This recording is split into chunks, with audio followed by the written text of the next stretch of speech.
So a common well, it's not even a question. They're making the statement that good parents don't have kids that go no contact. That's just not true. And what I think is happening in the research is suggesting that this generation is having a hard time with their own difficulties. And they can blame somebody. It makes it much easier to be a victim than a failure. So the difficulties in life, much easier to blame somebody else for them. So the parents are going to get blamed for it. Then they become the victim. And then they don't have to be accountable. Feels so much better than blaming themselves and having to be responsible for being a failure, for being lazy, for being fill in the blank. Because then they can just say, it wasn't my fault. I was victimized. Let's fill in the blank. For being a generation of young people who are willing to go to therapy, for being a generation of young people who have access to materials that help them to understand that they were the child and the parent is the parent and there's a power dynamic, and that a lot of the things that maybe they learned about themselves from that parent were things that were actually about the parent and not them. There's a blank I can fill in. And I love how she goes, first of all, you know what I really love? I love the voice. Has anyone noticed, with the exception of Doormat Mom, only because I believe she just can't contain the venom, but she tries, but you kind of hear the little snark in there, like you can hear the little snark in her voice.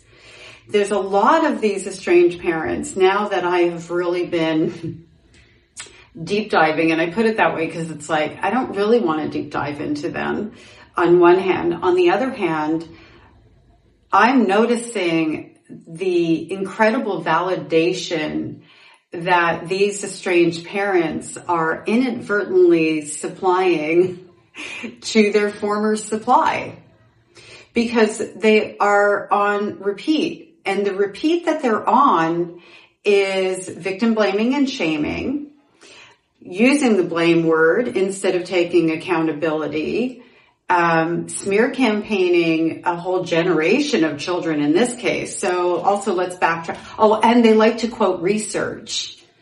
They never put the research on their profiles. Not that I've seen so far. So I really shouldn't say never. I do not like absolutes.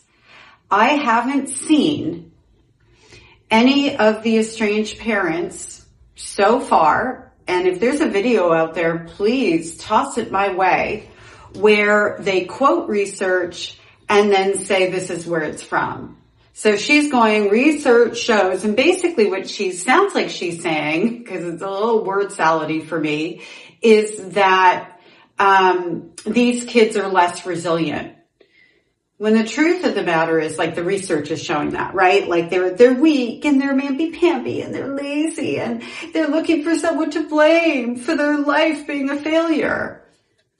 Gosh, she sounds like my mother, who, by the way, I went no contact with over 30 years ago. So what about my generation? I'm coming to learn that there's actually quite a lot of people from my generation that went no contact. We just didn't have the resources to connect to one another, to know about one another. I thought the only story, literally only one story that looked anything like mine, experience that looked anything like mine, and I mean a lot like mine, was Christina Crawford from Mommy Dearest. That was my only frame of reference, that there was one other person out there in the entire world that went through what I went through, that had a mother like mine, that grew up feeling the feelings I felt and all of that. What's different with this generation is they're learning younger that they don't have to tolerate what took many of us many years to figure out. I was really fortunate that I had somebody in my life, my ex-husband actually, who had a degree in psychology, who was pointing things out to me. He is 13 years older, who was pointing things out to me at the time that, you were just a little girl. Had it not been for him, I might have stayed in the relationship with my mother 10 years longer. I also might have exposed my children to her 10 years longer. And that would have been a horrific circumstance in the relationship I would have ended up with my children, because my mother was smear campaigning me and very divisive. So let's get back to this, loser, failure, all that generation. And I need a moment, because I just want to, I have her staring at me on my laptop, okay? And I don't like it. The soft voice that they all do. Oof, oof. And have you noticed the other thing that I'm seeing on a lot of the estranged parents is that they're using all the crazy filters. So if we walked down the street and saw them, we probably wouldn't recognize them. The majority, and again, I'm going with majority. And look, nothing wrong with using filters, or I'll add color to this later on because it's a little dark in the kitchen where I'm standing. I'm not throwing shade on it. I'm just saying that there's a common thing that seems to be very consistent. And I love how they call us a cult, but they're all tagging one another. The only time I tag another creator is if it's relevant to something I'm sharing, not just because I'm part of a population of people that happens to be estranged. They work like a cult. They are feeding off of one another. They are commenting on one another, trying to get that growth, instead of counting on the growth being related to the message that they're sharing. And no shade on that either in a way. I'm kind of like, it's kind of creative. Maybe I should be doing it. And at the same time, I don't want to impose myself on others. I know, imagine that, right? If anyone out there would like me to tag them when I put something out, I'm happy to do it. Anyway, that to be said, let's go back to her. The area that she really sounds like my mother is where she says, they are struggling in their life and they want someone to blame, so it's not their fault. And at the same time, she's talking about research showing they're not so resilient and that they're lazy and this, that, and the other. Well, question, who raised who? If this generation of children, and they're not, I'm telling you they're not. I am a therapist. I work with survivors of narcissistic abuse. Some are in full-on relationships with their parents and probably always will be. Some are no contact, some are low contact. And I have an extraordinary group of young people that I work with that are the most motivated, hardworking people I've ever met in my life. Some of them holding down full-time jobs while going to school full-time. And that's not, the end-all be-all that you should be overworking, but because in some cases I think they're going for perfectionism, and I also wonder where that came from. I'm thinking this out loud. Can you tell as I go along? My point being is that we have a generation of kids, and I don't care what anybody else says. I know a lot of kids, and when I say kids, I'm talking between the ages of, I'll go 19, because that's my youngest in my therapy practice, up until I'm 59, so kids is kind of subjective. But I'll go to 35, even though my oldest child is 41. I was 17 when I had her. So I'll go in that age group. And what I see across the board with all of these kids that I have is that they're all really thoughtful, hardworking, emotionally ahead, intelligent, intellectual beings. Like, they are impressive. And the fact that they're in a world where they understand at a younger age that they're allowed to have boundaries and they start going to therapy, and even if they don't go to therapy, they're seeking out resources. Not everyone can afford it or has the time, right? Things happen in life. They seek out resources not to just blindly ingest things, but they're seeking resources to learn how to be the best people that they can be, while their parents are doubling down being the worst people they can be.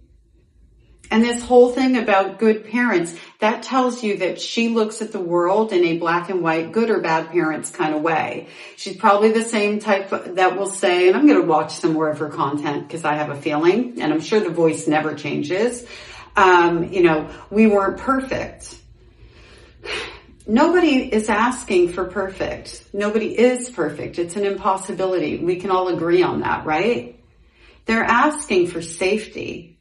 They're asking to be seen. They're asking to be heard, to be respected, to be cared for. They're asking for their parents to be safe people who are in their corner instead of sabotaging their life, for example. And the majority of these kids that go no contact, not kids, all of us, the majority of the adult children population, I'm not talking about kids who are 16 or 14 or 12 or parental alienation. I'm talking about the adult children, and the majority of them, not all of them, see, no absolutes, that end up estranging. They go no contact because in the adult relationship, as they have grown into adulthood, their parent hasn't. Not to say their parent isn't an adult.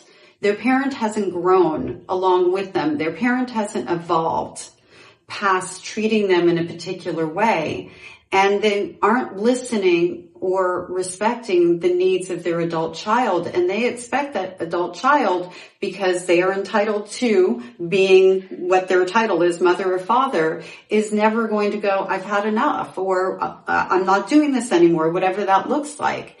And so what happens when the adult child walks away? They go, oh, I'm not going to be in your blame game. And look, you're not the victim of me because your life sucks. My mother literally basically said that to me in a letter, by the way. She said, I am not going to be a part of your blaming process in your struggles where you are in your life. Ironically, or maybe not ironically, it was a preemptive strike, so not ironically. I was at the best point in the beginning of my adult life, getting my life together. I was really coming into my own. I was in school. My kids were healthy. I was divorced. I had a healthy relationship in my life. I mean, we lasted almost 15 years. And I still consider us a healthy relationship. I'm speaking for me. I don't think he doesn't consider us the same way.